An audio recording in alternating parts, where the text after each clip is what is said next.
Miring ka lo. Enggak, emang di sini nggak bisa kram yang itu.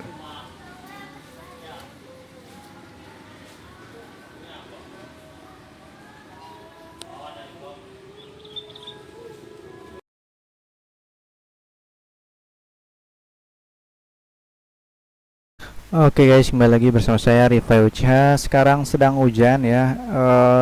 Tadinya saya nggak ingin review sekarang, cuman di channel YouTube saya sangat pada penasaran ya. Mungkin beberapa orang penasaran ingin review hasil router yang kemarin kita sudah order di Juragan Airnet. Ini saya sudah order yang ketiga kalinya ya. Cuman emang agak susah ya, jadi kehabisan mulu gitu. Mungkin ya pembelinya mulai sudah banyak ya. Jadi kalau misalnya kalian penasaran ya silakan saja, kalau misalnya ada produk barunya keluar lagi, kalau mau order ya langsung aja. Cuman ya ini kan produk homemade ya, yaitu agak buatan pribadinya dia atau buatan dia sendiri, jadi tidak ada standar pabriknya, dan ya ada kemungkinan namanya buatan sendiri kualitas mungkin akan berbeda ketika kita beli sekarang dan mungkin berbeda beli kembali, ya mungkin akan beda ya, tergantung stok dia yang ada mungkin.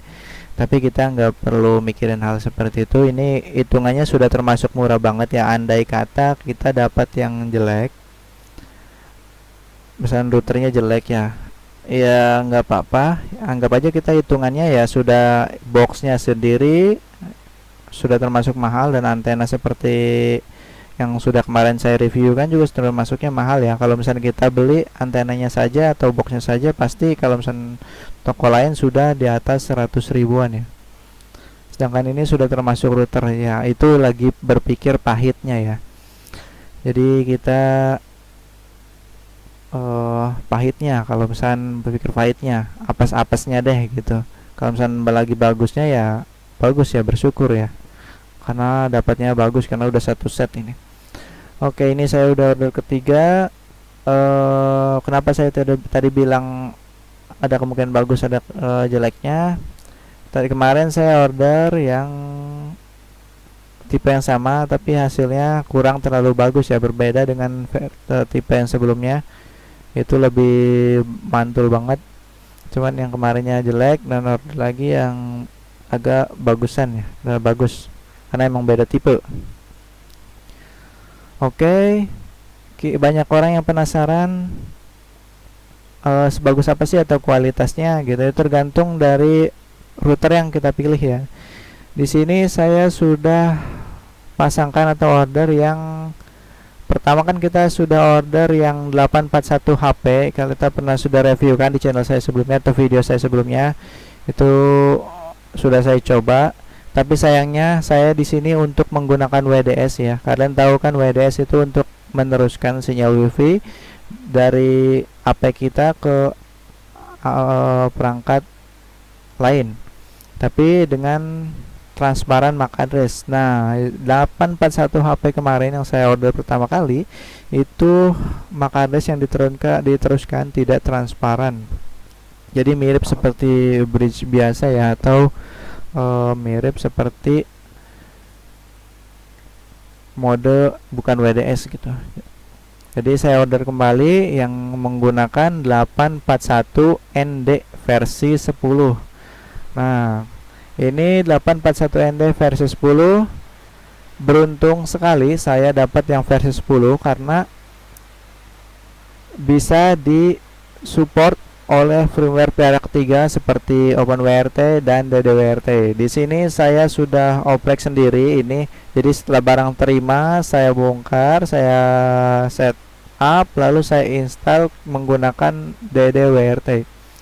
Untuk cara menggunakan WDS di DDWRT hampir sama seperti OpenWRT ya. Jadi kita hanya perlu melakukan konfigurasi beberapa config. Cuman saya di sini tidak menjelaskan. Nah, di sini hanya membuktikan bahwa saya menggunakan TP-Link. Ini yang orderan kedua, itu 841 orderan ketiga ya. Orderan atau ketiga nggak tahu deh. Saya lupa. 841 ND versi 10. Ini di tempatnya Bos Ikram. Ini jaraknya kira-kira kalau dari saya 80 meteran hingga 100 meter. Nah, sedangkan di saya sendiri menggunakan 7 geling ya, AP211, lalu ditangkap oleh si ini rakitan dari Juragan Airnet tipe router 841ND versi 10 yang sudah saya oprek sendiri ke menggunakan DDWRT. Statusnya wireless. Ini berarti ya, kita buka langsung IP-nya aja. Ini berarti kan IP-nya routernya yang sudah ada di tempatnya Bos Ikram tadi ya. Ini kita buka saja, udah lancar banget bukanya ya. Ini wirelessnya, lihat kualitasnya 50%. Ini 50% aja, padahal kondisinya lagi hujan gitu ya. Jadi bagus ya, karena di sayanya sendiri termasuknya high power ya, 7 geling AP211 termasuknya high power. Lalu ini 841ND sebenarnya menggunakan Qualcomm Atheros QCS953. Ini harusnya support hingga 30 dBm, tapi di sini saya set hanya 20 dBm ya, karena untuk kestabilan. Dan termasuk AP saya juga AP211 ini sebenarnya support 30 dBm, tapi saya setting hanya 26 dBm. Jadi nggak gede-gede banget. Saya nggak terlalu suka. Apa itu? Waduh, makin gede nih hujannya. Semoga kualitasnya makin baik ya. Maksudnya tetap baik, nggak terlalu baik banget. Jadi walaupun saya suka sekali dengan router yang oprek speknya gede, tapi saya setting setengahnya atau lebih dari setengahnya sesuai kebutuhan untuk menjaga kestabilan ya, atau menjaga bandwidth supaya tetap bisa mengalir yang besar ya. Oke. Ini lihat di sini WDS AP ya. Jadi saya emang setting menggunakan WDS atau mode WDS ya. Ini jadi client station WDS ditambah access point WDS. Jadi emang saya sudah menggunakan WDS dan sudah saya pasang videonya, akan saya putarkan ya secara pemasangannya. Ada. Oke, sekarang kita cek pingnya aja ya. Ini kan sinyalnya hanya 50%. Ini dalam kondisi hujan ya. Kalau misalnya nggak hujan, ini bisa nyampe 70% atau 60% sampai 70% deh. Ini hujannya deras banget nih. Tadinya saya nggak pengen review, cuman di channel YouTube saya banyak yang penasaran hasil kualitasnya. Kita untuk ping coba tes ini. Nah, ini mikrotik di rumah saya. Ini bukan mikrotik sebagai voucheran, tapi ini mikrotik untuk pendeteksi jika putus ya. Jadi saya ada 2 mikrotik.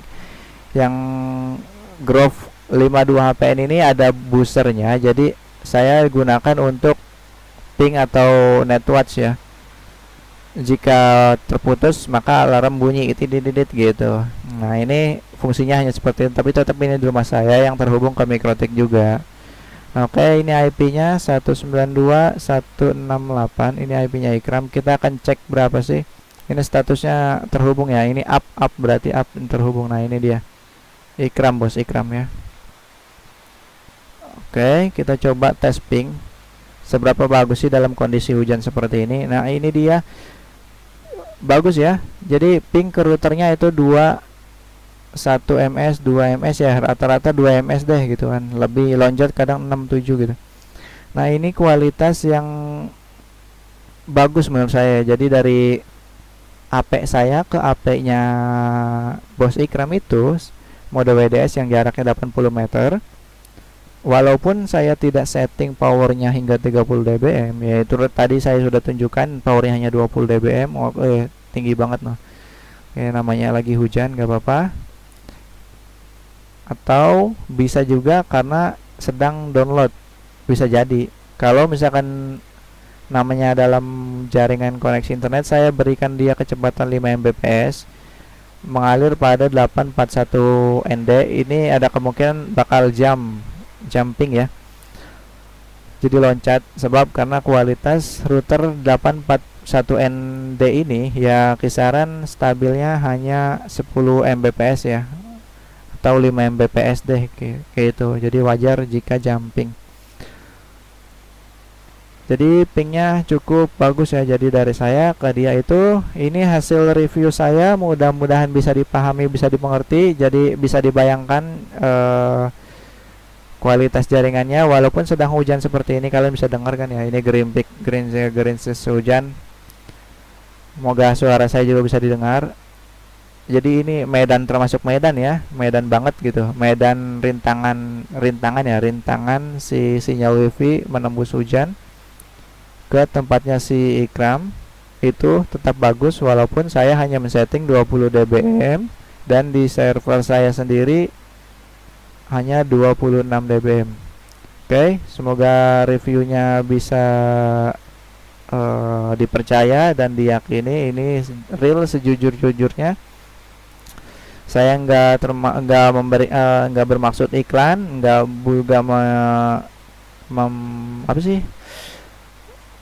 Intinya saya ini hanya termasuk pelanggan ya. Saya pelanggan, jadi saya ini hanya konsumen. Jadi saya reviewkan apa adanya yang saya terima gitu ya. Jadi saya juga tadi sudah bilang jeleknya seperti ini. Jadi kan ada bagusnya, ada jeleknya ya. Jadi nggak membagus-baguskan banget gitu. Jadi karena di sini bukan iklan. Oke, itu aja saya reviewnya. Terima kasih sudah menonton. Jangan lupa like, subscribe, dan juga komen. Ini hujannya makin gede. Saya akhiri. Terima kasih dan ditunggu video berikutnya ya. Dan